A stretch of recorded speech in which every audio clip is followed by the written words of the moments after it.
পটাশপুরের পরে এবার এগরা। বাইরে থেকে বিজেপির বিরুদ্ধে অভিযোগ করছে তৃণমূল যে ভোট কেনার টাকা দিয়ে ভোট কেনার চেষ্টা বহিরাগতদের বিরুদ্ধে, যদিও বিজেপি অস্বীকার করছে। কি বলছে বিজেপি দেখুন। সন্ত্রাস করে টাকা দিয়ে ভোট কেনার চেষ্টা করছে।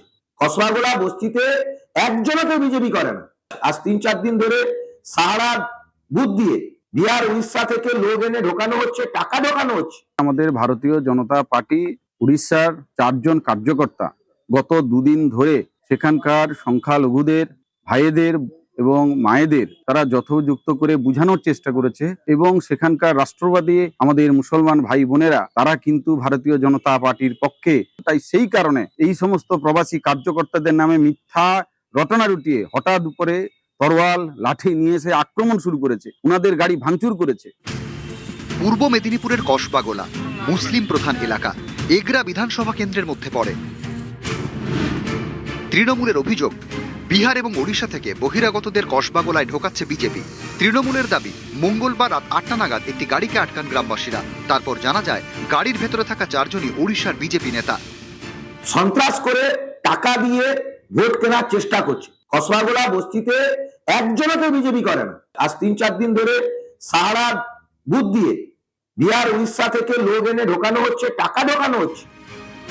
গাড়িতে থাকা এক ব্যক্তি নিজেকে ওড়িশা বিজেপির সংখ্যালঘু মোর্চার সহ সভাপতি বলে দাবি করেন। मेरा नाम मिर्जा सिद्दीक है, मैं ओडिशा स्टेट माइनॉरिटी मोर्चा का वाइस प्रेसिडेंट हूँ। বিজেপির অভিযোগ, মঙ্গলবার রাতে তাদের গাড়ি আটকায় তৃণমূল, তারপর ভাঙচুর চালায়। बीजेपी का मैं हमारे उड़ीसा प्रदेश का माइनॉरिटी का वाइस प्रेसिडेंट हूँ। हम लोग जा रहे थे मिलने के लिए, कोई प्रचार वचार का काम नहीं था आज, बस ऐसे गए थे मुलाकात के लिए। जा रहे थे तो 100-150 आदमी आए, और जो वहाँ के लोकल टीएमसी के जो नेता थे उन लोग के बहकाव में आके वो लोग 100-150 आदमी आके हमको हमला किया। जो यहाँ के टीएमसी के जो नेता भी हैं वो लोग ही भेजे उन लोगों को, जाओ उन लोग को मारो पीटो, और वो लोग आके हमको जानलेवा हमला किया। हम लोग का एक आदमी मेडिकल में एडमिट है, मेरे को भी मार लगा हुआ है। गाड़ी भी हमारा पूरा खत्म है, गाड़ी को तोड़ दिया उन्होंने, थाना में भी केस किया। যেভাবে যে গতিবেগে তারা বস্তির ভিতরে গাড়িটা ঢুকিয়েছিল, সেই সময় একটা বাচ্চা ছিটকে যায়, তার হয়তো তিনি নিহত হতে পারতেন। তারপরে গাড়িটা একটা জায়গায় দাঁড় করায়, তখন কিছু মহিলা এসে প্রশ্ন করা মাত্রই মায়েদের উদ্দেশ্যে অশালীন গালিগালাজ হয়। তারপরে তাদের সঙ্গে কথোপকথন হয়, কোনো ভাঙাভাঙির ঘটনা ঘটেনি। এগরা বিধানসভা এলাকা থেকে 15 কিলোমিটার দূরে পটাশপুর। গত রবিবার পটাশপুরেও বহিরাগতদের দিয়ে বিজেপি প্রচার করাচ্ছে বলে অভিযোগ করে তৃণমূল। তো যখনই আপনি একটা ডোর টু ডোর প্রোগ্রাম করছেন, সেখানে আপনাকে পারমিশন নিতে হবে, ঠিক আছে? সে তাছাড়া সত্ত্বেও আমরা অ্যালাউ করতে পারি, বা ওনারা অ্যালাউ করতে পারেন, গ্রামের মহিলারা, যে দিনের বেলা করতে পারে। এরপর সোমবার পটাশপুরের আরেক জায়গায় একই অভিযোগ ওঠে। कहाँ से आए हो? कहाँ से आए हो? उड़ीसा, पटाखा। मेरा गांव में घुस के क्या देखेगा? अरे पार्टी का काम करो। आप मेरा गांव में घुस के क्या करेगा? ऑब्जर्व পটাশপুরের পর এগরা বিধানসভা এলাকায় বহিরাগত অভিযোগ, টাকা দিয়ে বিজেপি ভোট কেনার চেষ্টা করছে বলে দাবি তৃণমূলের, যা মানতে নারাজ বিজেপি। পূর্ব মেদিনীপুর থেকে পঙ্কজ দাশরথী, নিউজ 18 বাংলা। আসলে তৃণমূল কি অক্সিজেন পাচ্ছে? চার্লস নন্দীর কাছে যাবো, যে বারবার করে এই যে বাংলার পরিযায়ীদের ওপর নির্যাতন, আক্রমণ, বাংলা বললেই মারধর, মৃত্যু, এই সব অভিযোগ তৃণমূল করেছে এবং গত 1 বছর ধরে করে আসছে। তাই জন্য কি অক্সিজেন পাচ্ছে এইভাবে? দেখুন, প্রথমেই মনে রাখতে হবে বিজেপি শাসিত রাজ্যে যে ভয় পেয়েছে মমতা, বুঝে গিয়েছে জনতা। মমতা ব্যানার্জি বুঝতে পেরেছে যে তার হার এবার যা সময়ের অপেক্ষা, আর এই নাটকবাজি আর চলবে না। আপনি যদি লাস্ট যে নির্বাচনী মঞ্চ নয়, ভাষণের জন্য নয়, তথ্য দিয়ে বলুন উড়িষ্যাতে বাঙালিকে হত্যা করার জন্য দাঁড়িয়েছিলেন কিনা পিটিয়ে? গুজরাট থেকে হরিয়ানা থেকে বিজেপি শাসিত রাজ্যে বাঙালি আক্রান্ত হয়েছে কিনা? এবারে ইলেকশনে কোনো কারচুপি চলবে না। ইলেকশন কমিশনার পরিষ্কার বলছে যে this time election would be fear free, violence free, intimidation free, যেগুলো তৃণমূল করে থাকে। তাই যদি ইলেকশন ফ্রি অ্যান্ড ফেয়ার হয়, এবারে তৃণমূলের হার অনিবার্য হয়। মানে আমি বলছি নির্বাচন কমিশন সুনিশ্চিত আগের বারও তো করেছিল, সার্টিফিকেট দিয়ে বলেছিল। বিজেপির অভিযোগকে নস্যাৎ করে নিজেরা জিততে পারেননি, 5 বছর ধরে বিরোধী দলের আসন অলংকৃত করে শুধু মিডিয়াতে আর কোর্টে বসেছিলেন, মানুষের সাথে কোনো জনসংযোগ নেই, এখন কাদম গাইলে হবে?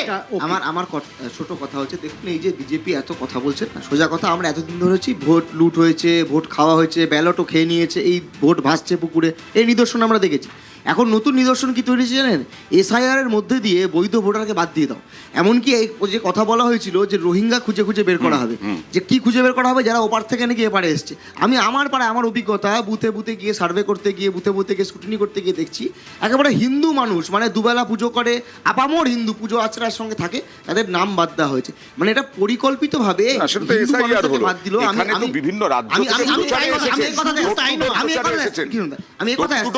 আমার কথা হচ্ছে যে কোনো মানুষই ভারতবর্ষের নাগরিক, তারা যে কোনো জায়গায় যেতে পারে, এই কোনো আপত্তি একদম। কিন্তু ইলেকশন কমিশনের নিয়ম অনুযায়ী, আমি ভুল না করলে এখানে অনেকজন যারা সিনিয়র আছে, বেশি দিন নির্বাচন করছে, আমারও তাই অভিজ্ঞতা, ডোর টু ডোর ক্যাম্পেইন হোক আর স্ট্রিট কর্নার হোক, আপনাকে পারমিশন করতে হয় নির্বাচন কমিশনের কাছে। আপনি নির্বাচন কমিশনের কাছে পারমিশন না করে যান, আপনাকে এর মধ্যে পড়তেই হবে। এবং তার এখানেই কোথাও একটা সন্দেহ দানা। আমার একটা লাস্ট কথা, যে রাজনৈতিক দল এত বছর ধরে বিরোধী দল রয়েছে, এতগুলো এমপি, এতগুলো এমএলএ রয়েছে, তারপরে বাইরে থেকে কেন আসতে হচ্ছে? নাকি সংগঠন বানাতে পারছে না, তাই এদের দিয়ে তৃণমূল হাঁটবে। এসব তৃণমূলকে বিজেপি ভারতীয় জনতা পার্টি আর ন্যাশনাল পার্টি, এটা তো তৃণমূলের মতো রিজিনাল দল না। ওরা যদিও লেখে এআইটিসি বা সর্বভারতীয় তৃণমূল কংগ্রেস, ওটা রিজিনাল তৃণমূল কংগ্রেস না। সংগঠন নেই বলে এইরকম বাইরে থেকে আনতে হচ্ছে নাকি? না, শুভজিৎ যেটা বলছিলেন, না, এখানে সংগঠন নেই বা আছে কোনো প্রশ্নই আসছে না। ভারতীয় জনতা পার্টি একটা ন্যাশনাল পার্টি, সেখানে সামনে ইলেকশন, বাইরে থেকে প্রচার আসতেই পারে, অসুবিধা কোথায়?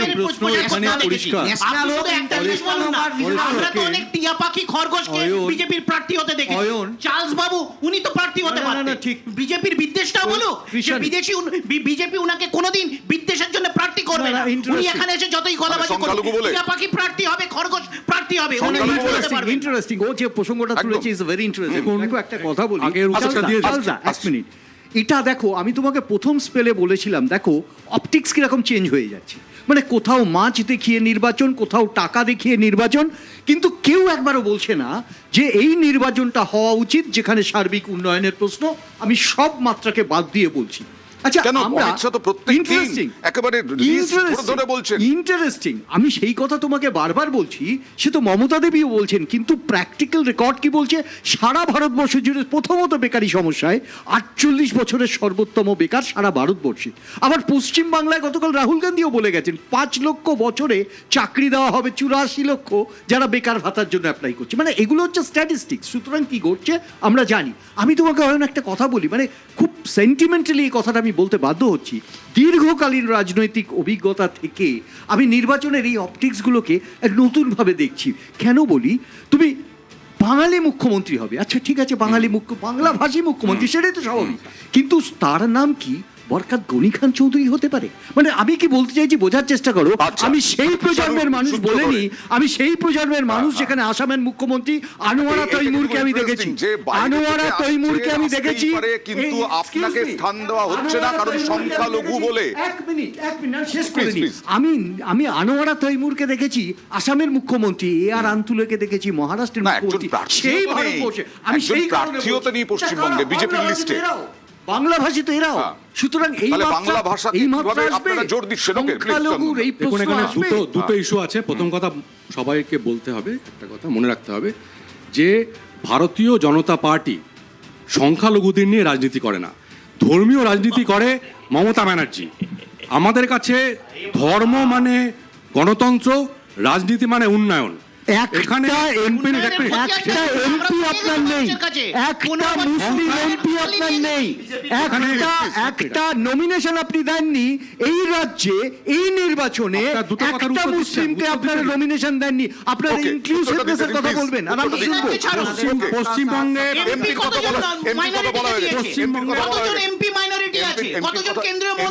বলা হয়ে গেছে, প্লিজ। মমতা ব্যানার্জি পশ্চিমবঙ্গে মুসলিম ভোট ব্যাংকের দোকান খুলে বসেছে, কিন্তু মজার ব্যাপার হচ্ছে এটাই, যাদের ভোটে আপনারা ক্ষমতায় আছেন তাদের জন্য গত 15 বছরে একটি কাজও করেননি। আমি শেষ করতে দিন, আরে বলতে দেবেন তো, বলতে দেবেন, শেষ করুক। সংখ্যালঘুদের জন্য যে মমতা ব্যানার্জি সরকার কিছুই করেনি এ কথা বিজেপি বলছে না, এ কথা বলছে নোবেল লরিয়েট অমর্ত্য সেন। অমর্ত্য সেনের বিখ্যাত লেখা living reality of Muslims in West Bengal, সেখানে সেটা 2011 অবধি। এখন আসুন ভাই, নাম এসআইআর এ বাদ গেছে বলতে দিন তাই বিজেপি আই টেল ইউ নির্বাচনী এসআইআর এ এই অমর্ত্য সেনের নাম বাদ গেছিল। বলছি কি কথা বলুন। সেখানে অমর্ত্য সেন ছত্রে ছত্রে বলেছেন যে এখানে পশ্চিমবঙ্গে মুসলমানদের অবস্থা সারা ভারতবর্ষের তুলনায় কত খারাপ বলছেন। তিনি 2011 সাল পর্যন্ত না, উনি পড়াশোনা করেন না তাই বলছেন না, এক্সট্রিম আপনি পভার্টি। পড়াশোনা করেন। এখানে বলছেন যে উনি এভিডেন্স দিয়ে দেখিয়েছেন যে এখানে মুসলমানদের পার মান্থ ইনকাম হচ্ছে 2,500 থেকে 3,000 টাকা, তাদের কোনো চিকিৎসা ব্যবস্থা নেই, তাদের বাসস্থান নেই, তারা পড়াশোনায় পিছিয়ে। ভোটার করে রেখেছে এদের মমতা ব্যানার্জি, ভোটার করে রেখেছে, নাগরিক হতে দেয়নি ওদের জন্য। মুসলমানদের আমার দুটো ইস্যু আছে, আরে কথা বলতে দেবেন তো কমসে কম। উনি আর একটা ইস্যু বলেছেন, খুব পার্টিনেন্ট ইস্যু। উনি যেটা বলেছেন যে আমরা ভুল ইস্যুতে যাচ্ছি, ঠিকই তো বলেছেন। এখানে শিল্পের হাহাকার, শিল্পের শ্মশান নিয়ে একটা কথা বলছে না মমতা ব্যানার্জি।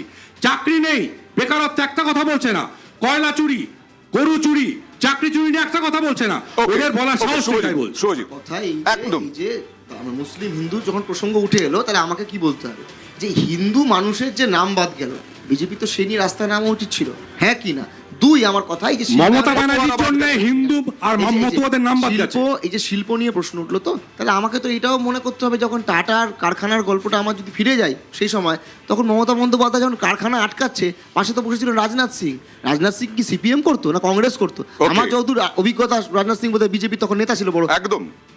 আচ্ছা দেবর্ষী বাবু, এই বিষয়টা হচ্ছে যে এই যে কি দাঁড়ালো তাহলে, সংখ্যালঘুদের গুরুত্ব দেওয়া বিজেপির কাছে সোনার পাথর বাটি? না, দেখুন, কখনো কিন্তু বিজেপি এই কথা বলছেন না, কোনো নেতাই শুনিনি আমি যে রাষ্ট্রবাদী হিন্দু, তারা রাষ্ট্রবাদী মুসলমান বলছেন।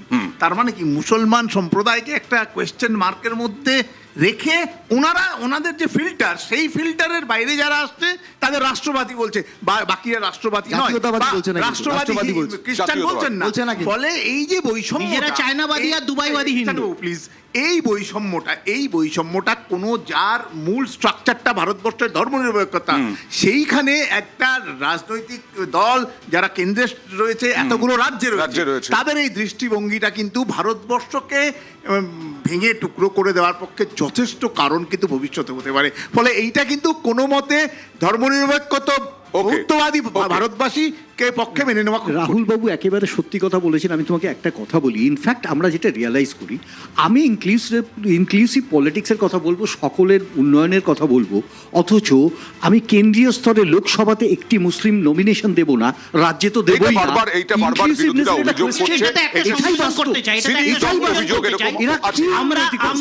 আমরা শত্রুঘ্ন সিনহা, কীর্তি আজাদকে সাংসদ করেছি। আমাদের কলকাতার আশেপাশে অনেক তিওয়ারি, কেজরিওয়াল এরকম বিজেপি প্রার্থী করেছে। আজকে আমরা কি কোনো সাহা, গড়ুই, ঘোষ, বোস এদেরকে অন্য রাজ্যে বিজেপি প্রার্থী হতে দেখেছি? ওকে।